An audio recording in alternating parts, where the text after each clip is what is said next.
Hey everybody, Z Garcia here, and today I'm going to be taking a look at the latest game in the Arkham Files universe. This is Arkham Horror Final Hour.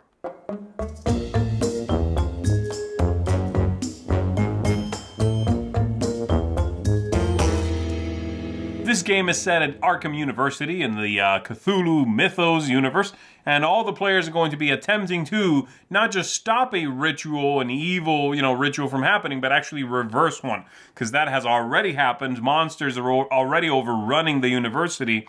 You're going to be running around gathering clues that the cultists left around and trying to reverse that ritual by working together to stop the badness from happening and win the whole thing.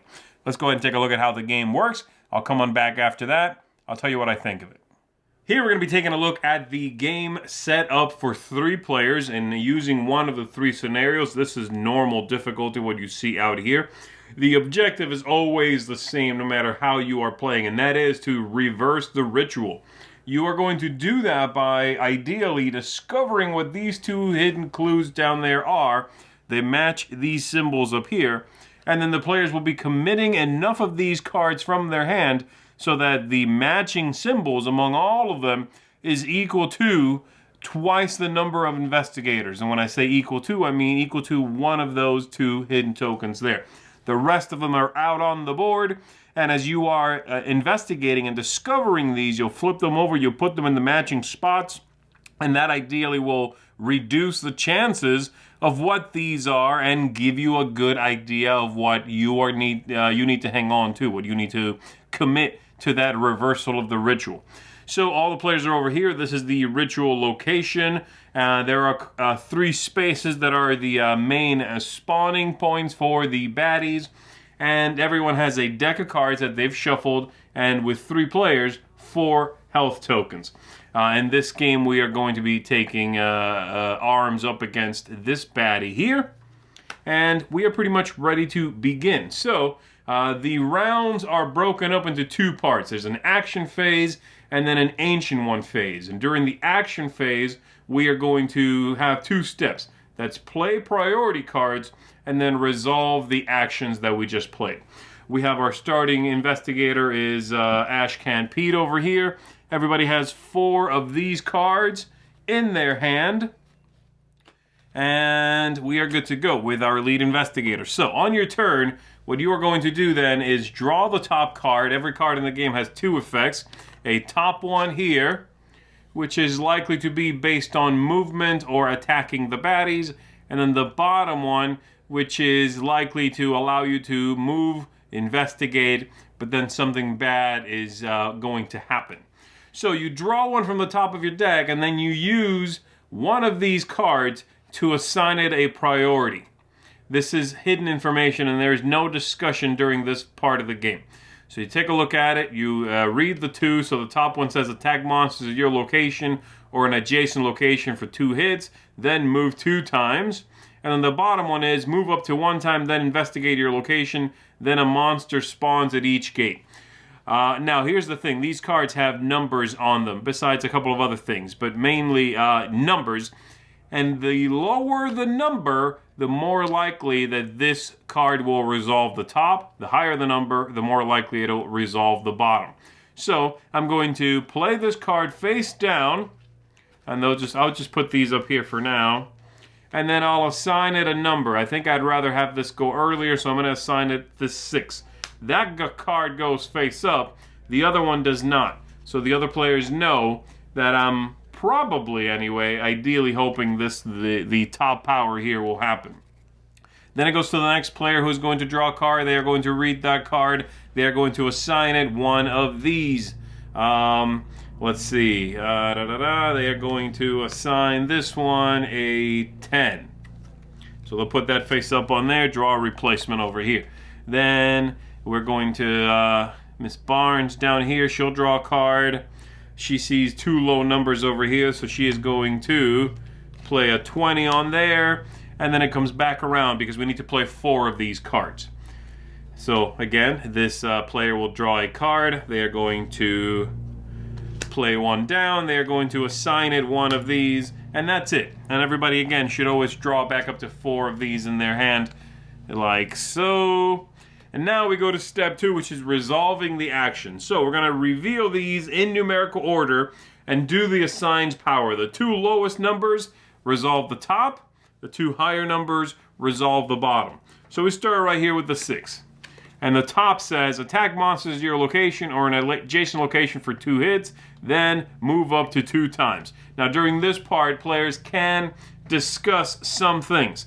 So we discard this one, and this is for Ashcan Pete, who can move 2 times. I'm sorry, he can hit for 2, or an adjacent location for 2, and then move. Now adjacent here uses these paths, which are the ones we walk on. The monsters will move around using the blue and red arrows, but some of the arrows do not correspond to paths we can use, like these arrows here. There's no cobblestone there. We cannot use them. So I can kill 2 worth in my location or an adjacent location. The strength right here of these guys is in the bottom corner. In this case, these guys are strength 1, and they have a little symbol that might come into effect. So they're gone, and then I can move up to 2 times. I'm going to move 1, 2 times, like so. That's done. This is discarded. We go to the next one. And this card, this little card I did throw away, we're still going to need it, so I'm going to leave it up here.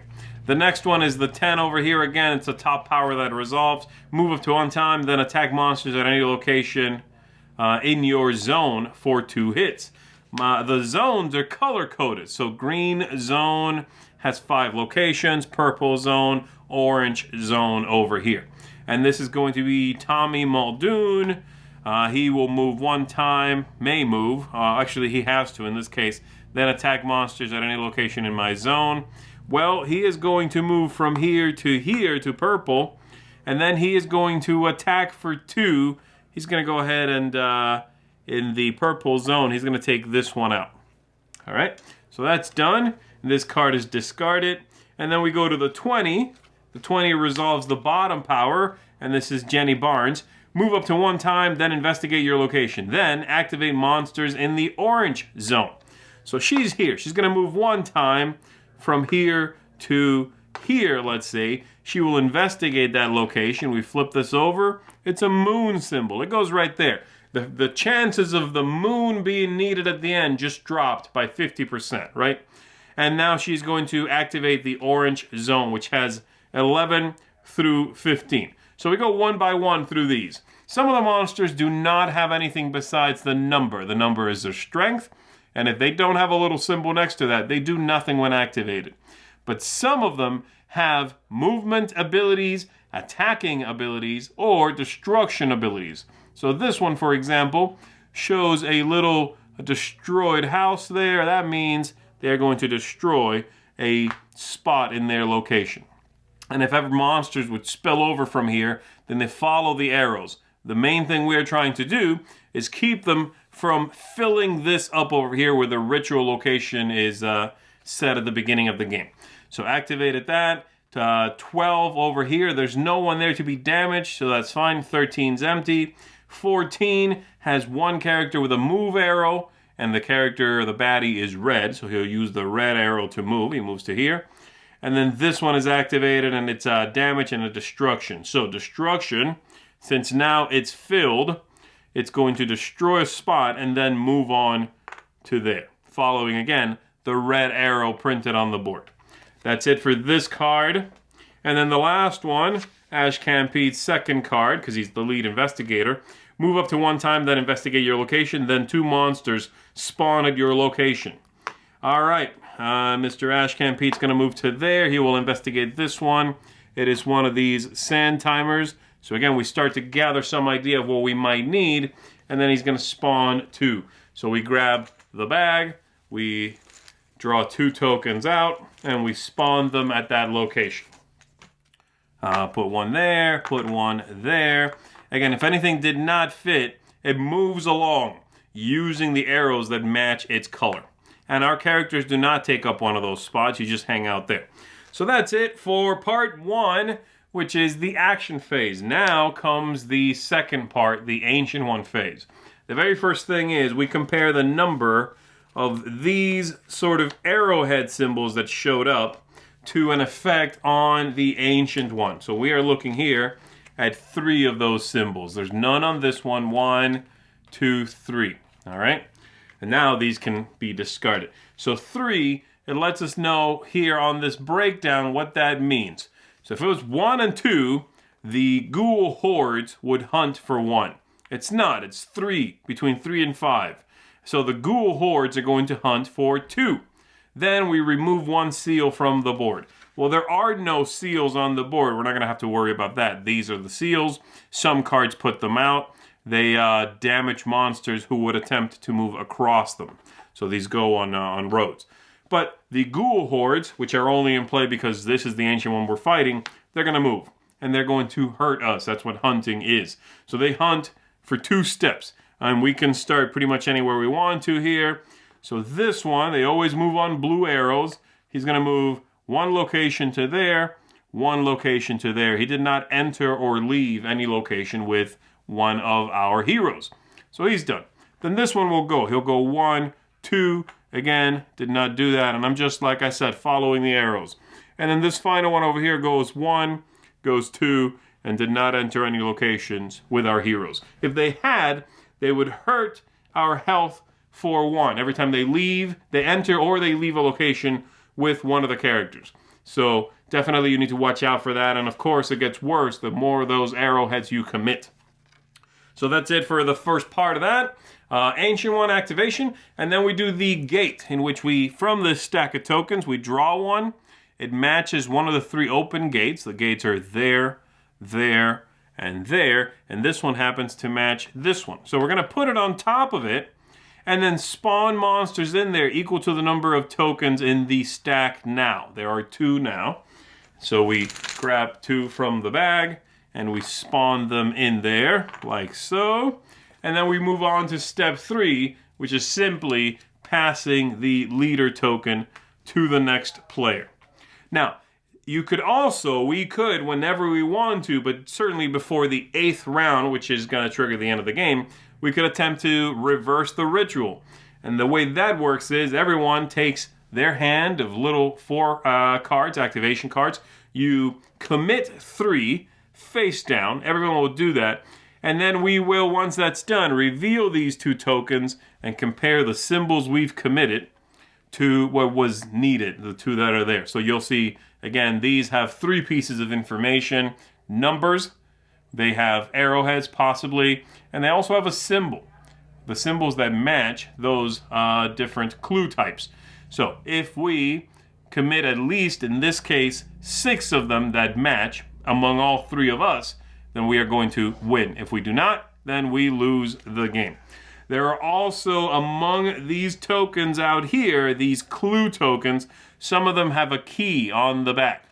And if they have a key on the back, then instead you draw one of these cards, and it is some sort of special ability. Something like, discard this item before or after you resolve an action to seal 3 walkways. So there you go. That's how that works.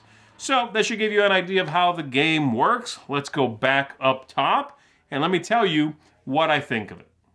All right, so that is final hour. Let's go ahead and talk about this. I was very excited about this when they first announced it because of the main thing, the main push they were making, and that was the game's about an hour to play. So you're going to be playing an Arkham Styles game in about an hour. And you know what? About that, they did not lie. The game is about an hour, about 45 minutes even. It's just unfortunately not very fun for that 1 hour. So let's go ahead and talk about it. I'm going to start with the things I thought were fine, were good, and then I'll make my way towards the issues I have with the game. So, game length, I already talked about that. 45 minutes, fantastic. I like 45-minute games that fill those 45 minutes. I also don't want a game that should be 2 hours and is 1. And I also don't want a game that is 20 minutes that should be an hour or 2. The 45 minutes to an hour fits what's going on in this game, so I'm happy with that. And then the ease of play is also fine. The game's straightforward. You'll figure it out. If you know how to read cards and follow directions, you'll figure this game out very easily. Things I thought were just so-so. The aesthetics. The artwork is fine, but I got a couple of main issues, and that is the board is very busy, very unattractive. It's hard to read. They even went through the trouble of giving you, in the rulebook here, a grayscale look at the map. So there you go. There's a grayscale version of the map, just in case you have any trouble reading it. Maybe that's a clue. You know, maybe there should have been maybe a warning to somebody that, hey, if we need to include this in the rule book, maybe we should clean up the look of the board. And then the other thing is that the cards largely are very unattractive. These cards for the different players are just little walls of text. So not a lot of artwork in the game that is interesting. The best artwork is on these very small tokens, and they're very small tokens. All right, so replayability, it's not terrible. It's not bad. You got 3 ancient ones, 6 investigators, so you're going to get some replayability. The 3 ancient ones do feel different. That's nice. The investigators, you have to dig a little deeper, but they feel a little bit different. And then the solitaire mode is a little better than the basic multiplayer game. A little.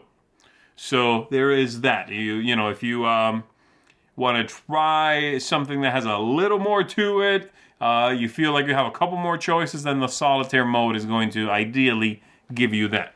All right, the things I did not like so much, thematic ties and setting here. It's an Arkham setting, sure, but there's very little flavor here. There is a big disconnect between cooperating and not talking to one another.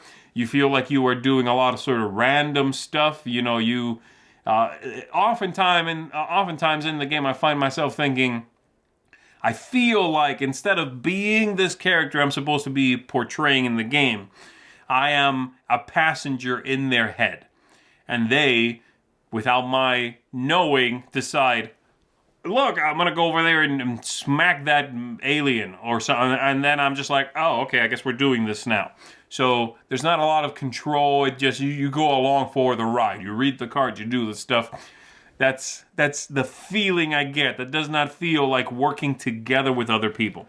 You can talk in parts of the game, like I said, and there is a little bit of like, oh, you go here, I'll do that. But largely, you feel like a passenger in this game. And then the other thing, the biggest thing, is tactics and strategy and luck, all those things. No matter how much you try to plan in this game, the game makes you feel like a bumbling idiot. You are just sort of doing the stuff it tells you to do. The way I've thought about it is, you know how cooperative games are based on the idea that you are going to be strategizing against a random output machine. Like, it does random stuff to you, and you adapt to those things, right?